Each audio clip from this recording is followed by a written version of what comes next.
Me tomó muchísimo tiempo aceptar que mi matrimonio había terminado, incluso antes de descubrir la traición. Hoy, mirando hacia atrás, lo veo con claridad, pero en aquel momento, hacía lo que creo que ha.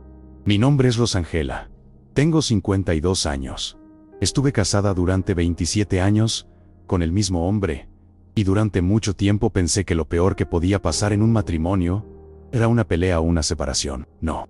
Tenía idea de que existía un dolor mucho peor, seguir compartiendo la casa con alguien que ya se había ido emocionalmente de tu vida, y simplemente olvidó avisarte. Marcos empezó a cambiar poco a poco. No fue de repente. Primero se volvió más callado. Después comenzó a dormir de espaldas en la cama. Dejó de preguntarme cómo había sido mi día. Pasaba horas usando el celular con esa luz encendida en la cara durante la madrugada. Cuando yo preguntaba algo, respondía irritado, como si yo estuviera molestando.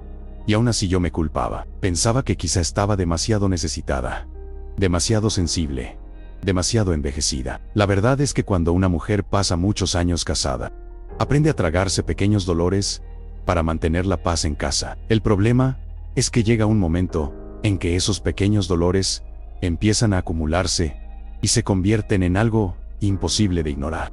Recuerdo quedarme observando cosas tontas, como la forma en que llegaba a la casa y llevaba el celular al baño, o cómo empezó a levantarse de la mesa durante la cena para responder mensajes en el pasillo. Cosas pequeñas, pero que fueron haciendo la casa extraña. Parecía que había una tercera persona viviendo entre nosotros, aunque yo todavía no supiera quién era. La situación se volvió realmente extraña un martes por la mañana, porque Marcos nunca había sido un hombre vanidoso, y ese día salió usando un perfume fuerte, camisa nueva e incluso crema hidratante en el rostro. Parece una tontería dicho así, pero ¿quién vive décadas al lado de la misma persona nota los cambios pequeños? Él tenía hábitos muy específicos. Le gustaban las mismas ropas, el mismo restaurante, el mismo corte de cabello desde hacía años. De repente empezó a ir al gimnasio.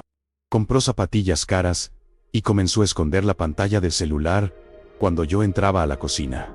Recuerdo exactamente la sensación que tuve ese día porque me quedé quieta lavando platos, mientras veía su reflejo en la ventana, mientras sonreía, solo mirando el teléfono, y aquello me dio una sensación horrible. Todavía no era rabia, era miedo, un miedo silencioso que no quería admitir ni para mí misma.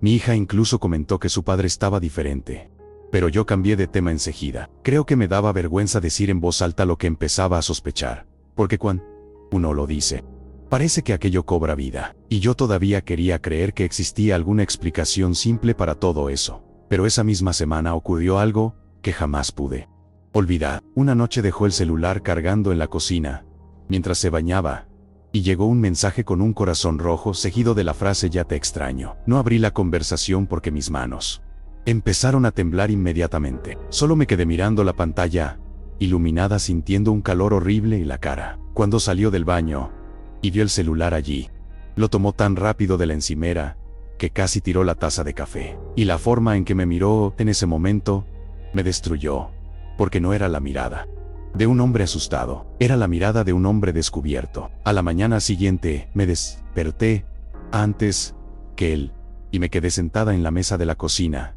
intentando ordenar mi cabeza. Marcos todavía dormía y recuerdo mirar la puerta del cuarto pensando que quizá estaba exagerando. Es muy humillante sospechar de la persona con la que compartiste casi 30 años de vida. Uno intenta convencerse de cualquier cosa para no aceptar la verdad. Preparé café, acomodé el mantel, puse pan en la sandwichera como hacía todos los días, pero tenía el estómago revuelto. Cuando despertó, volvió a actuar diferente. Tomó el celular incluso antes de decirme buenos días. Se sentó a la mesa, respondiendo mensajes mientras comía. Me quedé observándolo en silencio hasta que pregunté quién mandaba mensajes tan temprano. Ni siquiera levantó la vista. Solo dijo que eran cosas del trabajo. Pero Marcos nunca tuvo ese tipo de trabajo. Llevaba más de 15 años trabajando en una pequeña distribuidora. Nunca llevaba notebook a casa. Nunca recibía llamadas de madrugada. Nunca vivió pegado al teléfono. Y eso fue exactamente lo que empezó a volverme loca. No era solo la posibilidad de que existiera otra mujer. Era darme cuenta de que estaba conviviendo con un hombre que se estaba convirtiendo en otra persona, dentro de mi propia casa. Esa tarde fui a limpiar el armario de la oficina, y encontré una caja de medicamento para disfunción eréctil escondida dentro de una mochila vieja. Mi marido nunca había usado eso conmigo. Nunca. Me senté en el piso de la oficina sosteniendo aquella caja, y sentí una vergüenza tan grande que empecé a llorar bajito, para que él no me escuchara desde la sala. Pero lo peor todavía no había ocurrido. Unos días después, un viernes, Marcos me pidió que revisara la aplicación del banco porque su celular estaba descargado, y necesitaba confirmar si una factura había sido pagada. Eso era normal entre nosotros. Después de tantos años casados, nunca tuvimos secretos con el dinero. Pero cuando abrí la aplicación, pareció una transferencia programada de 48,000 reales para una mujer llamada Julia Acevedo. Recuerdo exactamente la cantidad porque me quedé repitiéndola mentalmente mientras todo mi cuerpo se helaba. 48,000 reales. El dinero de la entrada del pequeño departamento que habíamos vendido meses antes. Un departamento que los dos luchamos años para comprar, y que decidimos vender porque él decía que necesitaba pagar deudas y organizar nuestra jubilación. Me quedé inmóvil mirando la pantalla, sin poder respirar bien. La transferencia estaba programada para el lunes a las 8 de la mañana, cuando pregunté quién era Julia. Marcos me arrancó el celular de la mano, tan rápido que casi se cayó al piso. Enseguida intentó inventar una explicación confusa. Dijo que era un negocio de un amigo, una inversión, una ayuda temporal. Pero había algo en su rostro que me destruyó en ese momento. No era nerviosismo, era irritación. Porque yo había descubierto todo antes de tiempo. Y eso dolió mucho más que cualquier traición física. Porque en ese instante entendí que mi marido no solo me estaba engañando, estaba preparándose para irse, mientras yo todavía hacía café para los dos cada mañana, como si fuéramos una familia normal. Esa noche prácticamente no dormí. Marcos caminaba por la casa como si nada hubiera pasado. Abrió cerveza, vio televisión, e incluso preguntó si yo estaba rara. Quería gritar. Quería preguntar cuánto tiempo llevaba haciéndome quedar como una idiota.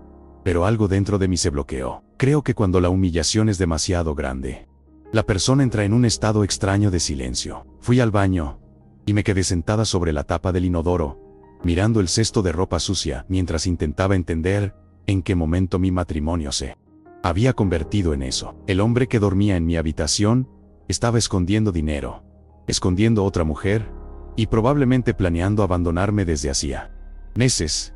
Y lo peor es que muchas pequeñas cosas comenzaron a tener sentido al mismo tiempo. Los viajes repentinos de trabajo, la ropa nueva, el gimnasio, las veces que llegaba a casa ya bañado. Incluso la forma impaciente con la que empezó a tratarme. Parecía que quería transformarme en una mujer molesta y paranoica para justificar lo que estaba haciendo. En la madrugada lo escuché escribiendo otra vez en el celular. La luz de la pantalla brillando en la oscuridad del cuarto parecía humillarme todavía más. Me di vuelta fingiendo dormir y escuché que enviaba audios en voz baja a alguien. Después y pequeña risa. Aquello me destruyó de una manera que hasta hoy no consigo explicar. El sábado por la mañana salió temprano, diciendo que necesitaba resolver unas cosas en el banco. Apenas escuché cerrarse el portón, fui directo a su oficina. Nunca había revisado las cosas de Marcos en 27 años de matrimonio. Nunca. Pero ese día algo dentro de mí ya se había roto. Empecé mirando cajones, carpetas viejas, sobres, y fue allí donde descubrí algo que me dejó todavía más desesperada. Había una carpeta azul escondida detrás de unas cajas de documentos con varios papeles de la venta del departamento. Pero la cantidad que él me había dicho en aquella época no era la verdadera. El inmueble había sido vendido por casi 90,000 reales más de lo que yo sabía. Me senté en el piso sosteniendo aquellos contratos, con las manos temblando porque inmediatamente entendí lo que estaba pasando. Marcos me había escondido dinero. No era solo una traición amorosa, era planificación, era una mentira organizada. Y entre esos documentos, también había extractos de tarjeta de crédito con compras en tiendas femeninas, reservas de hotel y 2 comprobantes de Pix a nombre de la misma mujer de la transferencia, Julia Acevedo. Recuerdo hasta hoy la sensación física de ese momento. Me empezaron a zumbar los oídos, y las manos se me pusieron heladas. Fue como descubrir que la persona que dormía a tu lado desde hacía casi 30 años, en realidad, tenía una vida paralela entera ocurriendo sin que te dieras cuenta. Y lo que más me destruyó fue recordar todas las veces que dejé de comprarme algo porque él decía que la situación financiera estaba difícil. Mientras tanto, gastaba dinero construyendo otra vida escondida de mí. No enfrenté a Marcos ese día, y mirando atrás, creo que fue la única decisión inteligente que logré tomar en medio de toda aquella confusión, porque lo que quería era arrojarle esos papeles en la cara y preguntarle quién era la mujer que estaba recibiendo el dinero de toda nuestra vida. Pero algo me detuvo, tal vez miedo, tal vez instinto, tal vez porque en el fondo ya había entendido que estaba lidiando con alguien muy diferente del hombre que yo creía conocer. Entonces puse todo exactamente en el mismo lugar donde lo había encontrado. Cerré la carpeta azul y me lavé el rostro antes de que él regresara. Cuando entró a casa trayendo pan dulce y fingiendo normalidad, tuve una sensación horrible mirándolo en la cocina. Era como ver a un extraño usando el rostro de mi marido. Él seguía hablando del tránsito, del fútbol, preguntando si quería pedir pizza por la noche, mientras yo solo podía pensar que ese hombre llevaba meses robándome poco a poco. Y lo más humillante, a darme cuenta de que probablemente creía que yo jamás descubriría nada, que yo sería solo la esposa vieja dejada atrás, mientras él comenzaba otra vida con alguien más joven. Esa noche incluso intentó abrazarme en la cama, algo que no hacía desde hacía semanas, y tuve que fingir dolor de cabeza porque solo imaginarlo tocándome después de todo lo que había descubierto, me daban ganas de llorar. El domingo ocurrió algo que cambió completamente la forma en que veía mi matrimonio. Mi hija vino a almorzar a casa con su marido, y varias veces sorprendí a Marcos distraído, mirando el celular y sonriendo solo, mientras fingía prestar atención a la conversación en la mesa.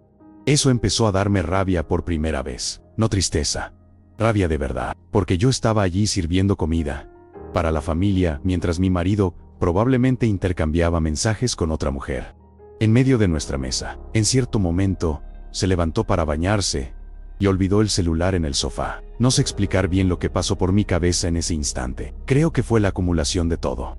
Tomé el aparato y logré desbloquearlo porque la contraseña seguía siendo la fecha de nuestro matrimonio. Esa fue una de las cosas que más me dolió después.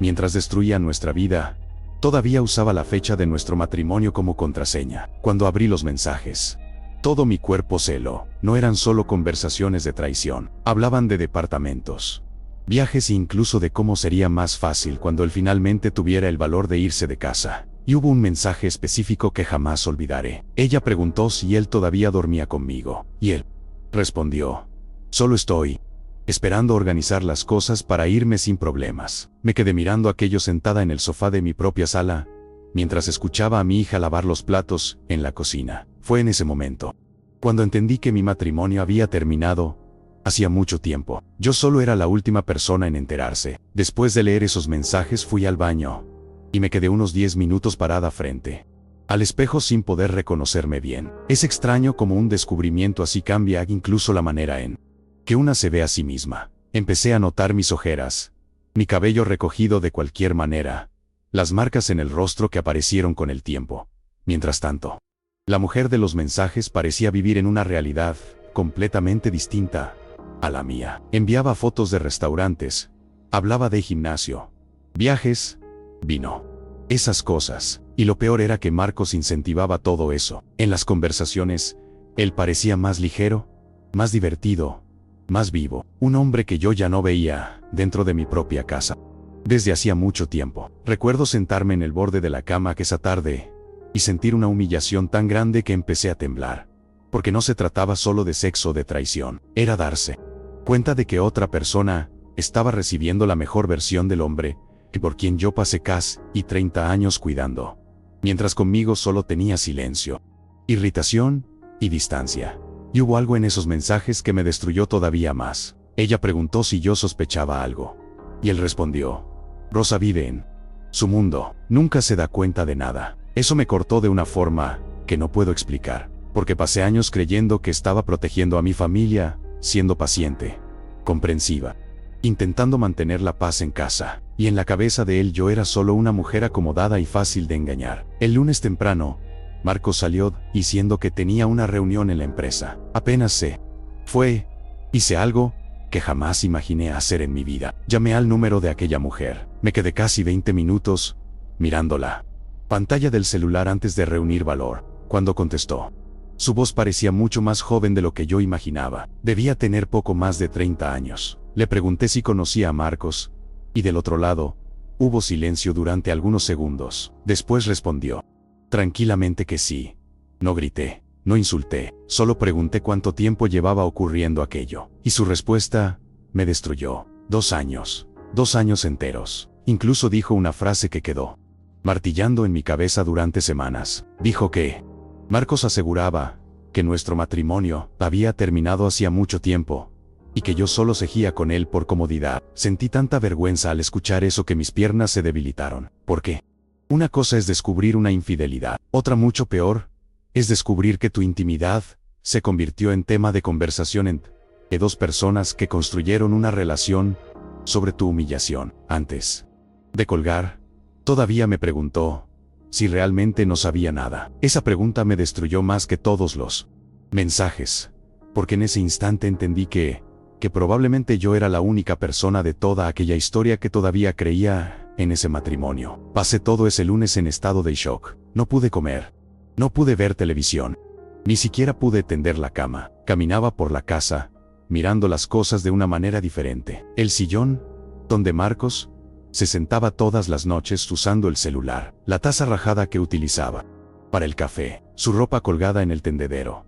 Todo empezó a darme una sensación horrible, como si toda mi casa hubiera sido contaminada por la mentira. Y cuanto más pensaba en la llamada con aquella mujer, más detalles comenzaban a surgir en mi cabeza. Los viajes de trabajo que nunca tuvieron sentido. Las veces que decía que necesitaba quedarse hasta más tarde en la empresa. Los fines de semana en los que parecía irritado por estar en casa. Era como armar un rompecabezas espantoso usando pedazos de mi propia vida. Al final de la tarde él llegó normalmente, quejándose del tráfico y preguntando si había cafés, y en hecho. Y tuve una sensación muy extraña al verlo entrar por la puerta, por primera vez en 27 años. Ya no sentí nada al mirar a mi marido, ni amor, ni seguridad, solo una distancia enorme, mientras hablaba de cualquier cosa relacionada con el trabajo. Yo observaba su rostro pensando cuántas veces ese hombre me había mentido, mirándome directamente a los ojos, cuántas veces había salido de aquella casa para encontrarse con otra mujer, mientras yo creía que estaba construyendo una vida a su lado. El martes ocurrió algo que me hizo entender que la situación era todavía peor de lo que imaginaba. Marcos dejó el notebook encendido en la oficina mientras se bañaba, y empezaron a aparecer notificaciones de correo en la pantalla. Juro que intenté ignorarlo. Todavía existía una parte de mí que quería preservar algún resto de dignidad en toda aquella situación, pero apareció un mensaje con el asunto rescisión que entregué él, y eso llamó mi atención. Inmediatamente, cuando lo abrí, sentí otra vez cómo se me helaba el cuerpo. Marcos había sido despedido hacía casi 4 meses, y nunca me lo contó. 4 meses. Me senté en la silla, intentando respirar, mientras leía los correos de la empresa confirmando el pago de indemnización, el plan de desvinculación y la cancelación de beneficios. Ahí fue cuando todo empezó a tener sentido de una manera todavía más cruel. El dinero de la venta del departamento no había sido usado para pagar deudas como él decía. Era el dinero que estaba sosteniendo su vida paralela después del despido. Y peor aún, encontré conversaciones con un corredor inmobiliario, simulaciones de alquiler e incluso intercambio de correos sobre un departamento amueblado a nombre de aquella mujer, mientras yo hacía cuentas para ahorrar en el supermercado. Mi marido estaba pagando un apartamento para la amante escondido de mí. Empecé a llorar allí mismo sentada frente al notebook, pero no era un llanto de tristeza en ese momento. Era humillación, una humillación tan grande que parecía física, porque entendí que no solo había sido engañada como esposa, había sido engañada como compañera de vida. Esa noche ya no pude fingir normalidad. Marcos notó que algo estaba mal porque empecé a responder con pocas palabras. Evitaba mirarlo y buscaba excusas para no cenar junto a él. En cierto momento preguntó si estaba enferma. Casi me reía al escuchar aquello. Enferma. Quería decirle que estaba destruida, que mi cabeza parecía incapaz de procesar la cantidad de mentiras que venía descubriendo. pero me quedé callada. Lo más extraño en una traición larga es que la persona empieza a perder la referencia de lo que era real. Empecé a preguntarme si algún momento de esos 27 años había sido verdadero o si simplemente yo veía lo que quería ver. Cuando fuimos a dormir, tomó el celular y se giró hacia el otro lado como venía haciendo en los últimos meses. Pero esa vez me quedé mirando en la oscuridad, intentando entender cómo alguien puede mentir durante tanto tiempo sin mostrar culpa. Y creo que esa fue la parte que más endureció algo dentro de mí. Marcos no parecía arrepentido, no parecía dividido, solo parecía molesto. Porque yo estaba empezando a descubrir las cosas antes del momento que él había planeado. Y eso terminó matando dentro de mí la última voluntad de intentar salvar el matrimonio. Al día siguiente, decidí ir a la agencia del banco, donde teníamos la cuenta conjunta. Necesitaba entender cuánto dinero quedaba, que estaba a mi nombre, y hasta dónde había movido cosas, sin que yo lo notara. La gerente me conocía desde hacía años, y enseguida notó que estaba nerviosa. Cuando sacó los extractos completos de la cuenta, casi me descompuse sentada en aquella silla. Había retiros altos ocurriendo desde hacía meses, transferencias menores repartidas en horarios extraños, pagos de hoteles, restaurantes caros, joyerías, alquiler de autos, todo escondido entre los movimientos normales de la casa, para no llamar la atención. Y hubo algo todavía peor. Descubrí que Marcos había intentado iniciar un proceso para quitar mi nombre de una inversión antigua que habíamos hecho juntos años atrás. Aquello me dio un impacto tan grande que las manos empezaron a sudarme frío, porque hasta entonces yo todavía veía aquello como una traición amorosa mezclada con mentiras financieras. Pero en ese instante quedó claro que había planificación. Él estaba organizando su vida para desaparecer sin dejarme casi nada. Salí del banco caminando despacio hasta el auto porque las piernas me temblaban. Recuerdo sentarme al volante y quedarme mirando a la gente caminar normalmente por la calle, mientras mi vida entera parecía derrumbarse dentro de mi cabeza. Y fue allí, detenida, en aquel estacionamiento, donde tomé la decisión que cambió todo. Dejé de actuar como una esposa traicionada y empecé a actuar como alguien que necesitaba protegerse antes de que fuera demasiado tarde. Cuando llegué a casa ese día, lo primero que hice fue buscar todos los documentos que todavía tenía guardados. Escrituras viejas, contrato de venta del departamento, comprobantes de inversiones, declaraciones de impuestos. Todo. Extendí aquellas carpetas sobre la mesa de la sala y empecé a darme cuenta de otra cosa muy dolorosa. Durante años dejé prácticamente toda la parte financiera de nuestra vida en manos de Marcos porque confiaba completamente en él. Yo me ocupaba de la casa, de la rutina, de nuestra hija, mientras él decía que resolvía esas burocracias, y yo le creía. Pero en ese momento, empecé a ver el tamaño de mi dependencia emocional y financiera, sin haberlo notado nunca. Había documentos cuya existencia desconocía, cuentas conjuntas que casi y nunca revisaba, inversiones que jamás seguí de cerca.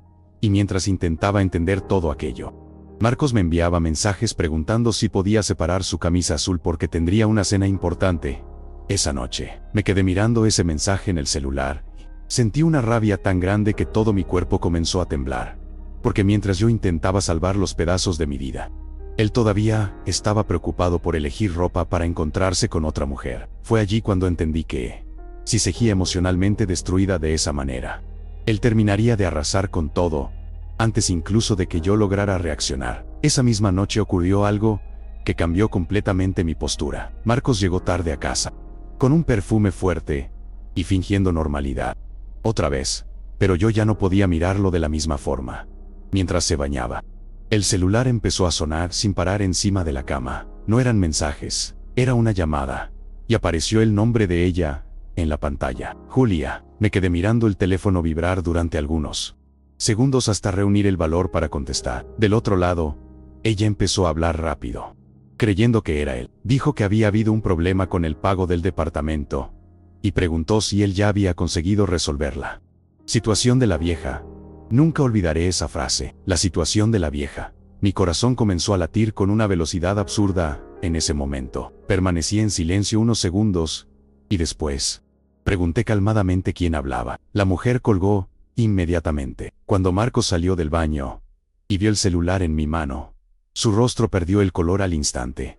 Y fue allí, por primera vez, cuando vi miedo real en él. No miedo de herirme, miedo de perder el control de la situación. Empezó a intentar quitarme el teléfono, inventar explicaciones, decir que yo estaba entendiendo todo mal, pero algo dentro de mí había cambiado definitivamente en ese instante. Creo que fue la forma en que aquella mujer habló de mí, como si yo fuera un problema viejo ocupando espacio en la vida de ellos. Después de casi 3 décadas construyendo una familia al lado de ese hombre, me había convertido en la situación de la vieja, y decidí en ese momento que nunca más volvería a verme como una mujer débil, suplicando ser elegida. Marcos intentó seguir hablando, pero yo ya no lo escuchaba realmente. Era como si mi cabeza finalmente hubiera encajado todas las piezas al mismo tiempo. Me quedé mirándolo parado frente a mí, todavía con la toalla después del baño, intentando desesperadamente recuperar el control de la situación. Y por primera vez en muchos años, no sentí pena por él, porque Marcos siempre fue el tipo de hombre que sabía manipular a través del cansancio. Cuando discutíamos, repetía las cosas una y otra vez, hasta que yo desistía de la conversación, solo para tener paz. Pero aquella noche fue diferente. Empezó diciendo que Julia era una confusión, salió de control. Después intentó decir que estaba perdido emocionalmente, que el despido le había afectado la cabeza, que yo llevaba años distante, y eso me dio una rabia tan grande que empecé a reírme, una risa nerviosa, porque era impresionante cómo intentaba transformar su propia traición en consecuencia de mis supuestos errores. En ningún momento parecía realmente arrepentido por lo que me había hecho, solo parecía desesperado, porque yo había descubierto todo antes de que pudiera salir de mi vida, llevándose lo que quería. Cuando le pregunté cuánto tiempo llevaba planeando irse, bajó la mirada y se quedó callado, y aquel silencio respondió todo. A la mañana siguiente desperté diferente, no mejor, pero diferente. Creo que existe un momento en que el dolor sobrepasa el límite y se convierte en otra cosa. Me levanté temprano, me duché, tendí la cama y fui directamente a buscar una abogada recomendada por una antigua amiga. Durante el camino hasta la oficina, lloré varias veces dentro del auto, porque todavía parecía absurdo estar haciendo aquello después de 27 años de matrimonio. Pero cuando empecé a mostrar los documentos, los extractos y a explicar todo lo que venía descubriendo, la abogada se quedó en silencio unos segundos observándome. Después me preguntó si tenía copias de todo, y, gracias a Dios, la noche anterior había fotografiado los documentos a escondidas. Entonces me explicó algo que me dejó helada. Si hubiera seguido sin sospechar nada durante algunos meses más, probablemente Marcos habría conseguido sacar mucho más dinero y esconder patrimonio antes de la separación. Eso me dio un golpe enorme porque confirmó lo que ya venía sintiendo en el fondo. No era una aventura impulsiva, era un plan armado lentamente. La abogada también me orientó a bloquear inmediatamente algunos movimientos financieros y reunir pruebas de todo antes de enfrentar oficialmente a mi marido. Cuando salí de aquella oficina, me senté dentro del auto y me quedé mirando mis manos sobre el volante. Todavía temblaban, pero por primera vez desde que todo comenzó, sentí algo que no sentía desde hacía meses: lucidez. Cuando llegué a casa ese día, encontré a Marcos sentado en la cocina, mirando el celular como si nada hubiera pasado. Eso empezó a irritarme profundamente. La facilidad que tenía para seguir viviendo normalmente mientras yo sentía mi vida entera derrumbarse por dentro, era una de las cosas más crueles de toda aquella situación. Me preguntó a dónde había ido, y solo respondí que necesitaba resolver unas cosas. Por primera vez en muchos años, noté que empezó a observarme con atención. Creo que sintió que yo había dejado de actuar como antes. Marcos estaba acostumbrado a verme intentando conversar, intentando entender, intentando salvar las cosas. Pero en ese momento, ya estaba emocionalmente demasiado cansada para suplicar explicaciones. Pasé toda la tarde organizando documentos en silencio mientras él caminaba inquieto por la casa. En cierto momento, entró en la oficina y preguntó directamente si yo había revisado sus carpetas. Lo miré a los ojos y respondí que tal vez había muchas cosas en esa casa que nunca debí dejar de observar. Su rostro cambió inmediatamente y ahí entendí algo importante. Por primera vez, él ya no estaba cómodo. El control de la situación comenzaba a escapársele de las manos. Esa noche intentó hablar varias veces, pero yo respondía solo lo necesario. Y cuanto más silencio hacía yo, más nervioso parecía ponerse él. 2 días después ocurrió la escena más humillante de toda mi vida. Estaba doblando ropa en el lavadero, cuando escuché abrirse el portón, y una mujer llamando a Marcos, frente a la casa. Cuando miré por la ventana, y vi quién era, todo mi cuerpo se heló. Era Julia, mucho más joven de lo que imaginaba. Debía tener como máximo 30 y pocos años, cabello arreglado, ropa cara, gafas oscuras enormes. Entró al garaje claramente, sin saber que yo estaba en casa. Marcos salió corriendo de la sala, cuando escuchó su voz, e intentó hacer que se fuera inmediatamente. Pero ya era tarde. Alcancé a escuchar a los dos discutiendo en voz baja cerca del auto. Ella decía que estaba cansada de promesas, que él había dicho que ya tendría resuelto el divorcio desde hacía meses. Y entonces llegó la peor parte. Preguntó si él todavía seguía durmiendo conmigo dentro de aquella casa. Nunca sentí una humillación tan grande como en ese momento, porque escuchar a otra mujer discutiendo sobre mi matrimonio en la puerta de mi casa destruyó cualquier resto de dignidad emocional que todavía existía dentro de mí. Marcos notó que yo los observaba por la ventana, y entró desesperado, intentando explicarlo todo otra vez. Pero algo ocurrió dentro de mí en ese instante. Dejé de llorar, dejé de temblar, dejé de querer entender. Creo que allí murió la última parte de la mujer que todavía quería salvar aquel matrimonio, porque ver a su amante parada en mi garaje reclamando porque él tardaba en abandonarme fue una imagen tan cruel, que cambió algo dentro de mí para siempre. Después de aquel día, empecé a notar detalles de mi matrimonio que antes ignoraba completamente. Es impresionante cómo la mente intenta proteger ciertas verdades mientras todavía existe esperanza. Pero después de ver a aquella mujer en mi garaje, todo perdió el disfraz. Marcos ya no escondía tanto el celular, ya no hacía esfuerzo por fingir cercanía conmigo. Parecía incluso irritado porque las cosas se habían salido de control antes del momento que él había planeado. Esa semana empezó a dormir en el sofá diciendo que necesitaba espacio para pensar.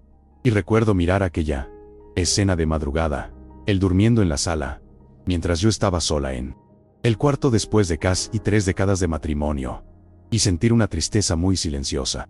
Ya no era desesperación, era duelo, duelo por la vida que creía haber construido. Lo peor era darse cuenta de que, mientras yo todavía sufría por la pérdida del matrimonio, él parecía preocupado únicamente por dinero y conveniencia. En ningún momento preguntó cómo me sentía emocionalmente. En ningún momento mostró culpa verdadera. Y eso me hizo entender algo doloroso.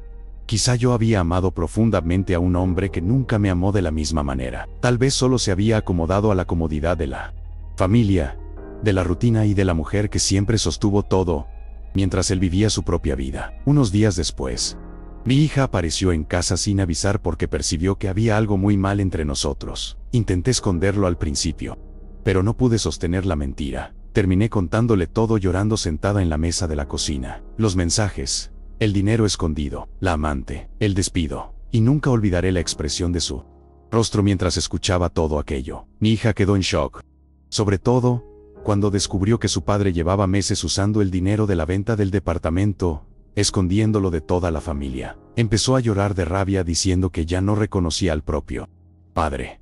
Y en ese momento ocurrió una de las escenas más difíciles para mí. Marcos llegó en medio de la conversación. Cuando vio a nuestra hija llorando, intentó inmediatamente hacerse la víctima. Dijo que las cosas no eran tan simples, que yo la estaba poniendo en su contra, que los matrimonios pasan por crisis. Pero mi hija lo miró directamente a la cara y preguntó si era verdad que estaba planeando irse de casa dejándome prácticamente sin nada. Y el silencio de él respondió todo otra vez. Creo que fue en ese momento cuando entendió que la imagen de hombre correcto que había construido durante años se había acabado. Mi hija salió de la cocina llorando, y él intentó ir detrás de ella. Pero ella le pidió que no la tocara en ese momento. Nunca olvidaré el rostro de Marcos parado en el pasillo escuchando a su propia hija decir que sentía vergüenza de lo que me había hecho. Después de aquella conversación, mi hija empezó a llamarme todos los días. Creo que se dio cuenta de que yo estaba entrando en un estado emocional muy peligroso. Hubo una noche en que pasé casi 2 horas sentada en el piso del baño, llorando bajito, para que Marcos no me escuchara desde la sala, porque hay algo de lo que nadie habla cuando ocurre una traición larga, el tamaño de la humillación interna que queda en la mujer. Empiezas a compararte con la amante, Empiezas a mirar fotos viejas. Empiezas a buscar defectos en todo tu cuerpo y en todo lo que eres. Yo me preguntaba constantemente qué tenía aquella mujer que yo ya no tenía. Juventud, un cuerpo más bonito, ligereza. Y eso destruye la autoestima de una forma muy cruel. Pero al mismo tiempo, empezaron a surgir más informaciones que cambiaron completamente mi enfoque. Mi hija descubrió por las redes sociales que Julia llevaba meses publicando indirectas, fotos en restaurantes que yo conocía, lugares donde Marcos decía estar en reuniones, pequeños viajes que él fingía que eran por trabajo. Y lo más humillante fue entender que probablemente otras personas ya sospechaban de aquella relación mientras yo seguía viviendo normalmente dentro de mi casa sin imaginar nada. Eso me dio una sensación horrible de exposición, como si hubiera sido la última persona en darse cuenta de que mi propio matrimonio estaba acabando. Y cuanto más descubría, más entendía que Marcos no solo quería abandonarme, quería salir de la relación como si yo fuera un peso viejo estorbando la nueva vida que él quería vivir. Pero el gran cambio ocurrió un jueves por la noche. Marcos llegó alterado, claramente nervioso, y pidió hablar conmigo en la sala. Por la expresión de su rostro ya sabía que venía algo malo. Se sentó en el sofá y empezó diciendo que tal vez sería mejor para todos resolver la separación de una manera amigable. Cuando escuché esa palabra, amigable, sentí una rabia tan grande que tuve que respirar profundo para no perder el control, porque no había absolutamente nada amigable en aquello. No había amistad en esconder dinero, mantener una amante durante 2 años y planear abandonar a la propia esposa mientras ella seguía cocinando y lavando ropa dentro de la misma casa. Pero lo peor vino después. Dijo que tal vez sería mejor que yo buscara un lugar más pequeño para vivir porque él pretendía vender la casa en el futuro para recomenzar la vida. Aquello me dejó sin reacción durante unos segundos. La casa donde había vivido más de 20 años. La casa donde criamos a nuestra hija. La casa que ayudé a pagar. Trabajando, ahorrando y renunciando a tantas cosas. Y él hablaba de todo eso como si estuviera resolviendo burocracia de empresa. Pero fue exactamente en ese momento cuando entendí algo muy importante. Marcos realmente creía que yo estaba demasiado débil para reaccionar. Todavía me veía como la mujer silenciosa que iba a llorar, aceptar todo y dejarlo seguir su vida en paz. Y quizá esa fue la mayor sorpresa de su vida, porque en aquel instante, mirando a ese hombre sentado frente a mí hablando sobre destruir mi vida, como si fuera algo normal, finalmente dejé de tenerle miedo. Miré a Marcos aquella noche, por primera vez en meses. No sentí ganas de llorar. Creo que existe un límite para la humillación. Cuando una persona supera ese límite, algo cambia dentro de ella. Permanecí algunos segundos en silencio mientras él seguía hablando sobre vender la casa, dividir las cosas de manera justa y resolver todo sin problemas. Pero cuanto más hablaba, más percibía el tamaño de su arrogancia. Marcos realmente creía que ya había ganado aquella situación. Pensaba que yo era una mujer dependiente, emocionalmente destruida e incapaz de reaccionar. Entonces le pregunté tranquilamente si ya había terminado de organizar su nueva vida. Enseguida me miró confundido, y por primera vez fui yo quien dejó incómodo a alguien dentro de aquella casa. Le dije que ya sabía del despido desde hacía meses, que sabía del departamento alquilado a nombre de Julia, que conocía el dinero escondido de la venta del departamento, y que incluso sabía del intento de sacar mi nombre de aquella antigua inversión. El rostro de Marcos perdió el color inmediatamente. Empezó a preguntarme quién me había contado todo aquello, pero seguí hablando sin dejarlo interrumpirme. Le dije que ya había buscado una abogada, separado documentos y fotografiado todo, antes de que él desapareciera con más dinero. Y nunca olvidaré la expresión de su rostro en ese instante, porque allí entendió que el plan ya no estaba bajo su control. Por primera vez desde el inicio de toda aquella historia, fue él quien se quedó sin reacción. Los días siguientes, Marcos intentó cambiar completamente de actitud. Se volvió más calmado. Empezó a hablar bajo, e incluso intentó acercarse emocionalmente otra vez. Decía que quizá todavía existía una posibilidad de resolver las cosas con madurez, pero ya era demasiado tarde. Y creo que él entendió eso cuando vio que yo ya no lloraba delante de él. Mientras tanto, su situación empezó a empeorar rápidamente. Después descubrí que gran parte del dinero ya se había acabado, porque estaba sosteniendo una vida mucho más cara de lo que realmente podía mantener. El departamento, los regalos, los restaurantes, Los viajes, el alquiler de autos, el gimnasio, todo aquello costaba mucho dinero, y sin empleo fijo desde hacía meses, empezó a desesperarse. La gran ironía fue que justamente cuando entendió que podía perder financieramente mucho, más de lo que imaginaba, la relación con Julia también comenzó a derrumbarse. Empezaron a discutir constantemente por dinero. Mi hija terminó descubriendo por conocidos que ella ya lo estaba presionando para asumir públicamente la relación y resolver el divorcio de una vez. Pero ahora Marcos ya no podía prometer la vida cómoda que antes vendía. Y fue en ese periodo cuando ocurrió una escena que jamás olvidaré. Estaba regresando del supermercado cuando encontré a mi marido sentado solo en el garaje, llorando dentro del auto. En 27 años de matrimonio, nunca había visto llorar a aquel hombre. Pero en ese momento, viéndolo destruido allí, no sentí venganza, no sentí alegría. Sentí solamente un vacío enorme. Porque entendí que el hombre al que había dedicado prácticamente toda mi vida, había destruido a su propia familia por una fantasía que empezó a derrumbarse apenas salió de control. Algunas semanas después, Marcos se fue oficialmente de casa. No hubo escena dramática, ni gritos, ni despedida emocionante como ocurre en las películas. Y justamente eso fue lo que más me marcó. Colocó algunas maletas en el auto, un sábado por la mañana, mientras yo fingía organizar un armario en el lavadero. Nuestra hija no apareció ese día, porque todavía estaba demasiado herida con él. Y recuerdo perfectamente el silencio extraño dentro de la casa, mientras sacaba la ropa del armario. Después de casi 30 años viviendo juntos, el fin del matrimonio ocurrió entre perchas vacías, bolsas de supermercado y el ruido de cierres subiendo. Antes de irse todavía intentó hablar conmigo en la cocina. Dijo que nunca quiso lastimarme de aquella manera, que las cosas simplemente sucedieron, que quizá en el futuro yo entendería mejor todo. Me quedé mirándolo, sin poder creer que todavía intentara transformar una traición planeada en un accidente emocional. Y entonces ocurrió algo que quedó grabado en mi cabeza hasta hoy.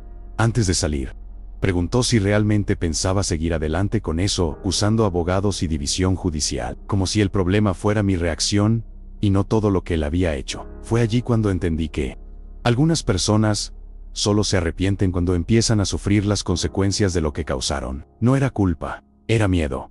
Miedo de perder dinero, imagen y estabilidad. Cuando el portón se cerró y escuché el auto alejándose, me senté en el sofá y lloré durante mucho tiempo. Pero no lloré porque quisiera que volviera. Lloré porque finalmente entendí que mi matrimonio había terminado mucho antes de aquel día. Yo solo estaba enterrando oficialmente una mentira que llevaba años muriendo. Los meses siguientes fueron los más difíciles de mi vida, pero también fueron los meses en que empecé a verme nuevamente como mujer. El proceso de separación se volvió pesado porque Marcos descubrió que yo tenía más pruebas y más derechos de los que él imaginaba. La antigua inversión no pudo esconderla. Parte del dinero de la venta del departamento tuvo que entrar en la división judicial, y la casa no pudo venderse como él quería. Mientras tanto, la relación con Julia terminó de la forma más previsible y dolorosa posible. Descubrí por conocidos que ella dejó el departamento pocos meses después porque Marcos ya no podía mantener el estilo de vida que había prometido. Y sinceramente, cuando me enteré, no sentí felicidad. Creo que después de cierta edad, uno entiende que algunas personas destruyen su propia vida solas. No hace falta una venganza elaborada. Las propias decisiones hacen ese trabajo. Hoy ya pasaron casi 2 años desde que todo ocurrió. Todavía existen días malos. Todavía hay noches en las que recuerdo los mensajes, las mentiras y la sensación horrible de haber sido engañada dentro de mi propia casa. Pero también existe una paz que hacía muchísimo tiempo no sentía. Volví a trabajar, me acerqué más a mi hija. Empecé terapia y poco a poco entendí algo muy importante. No fui abandonada porque yo fuera insuficiente. Fui traicionada por un hombre egoísta que confundió novedad con felicidad y destruyó a su propia familia intentando escapar del envejecimiento y de su propia frustración. Y quizá la parte más triste de toda esta historia es que, al final, yo sobreviví mucho mejor sin él que él sin la vida que decidió destruir.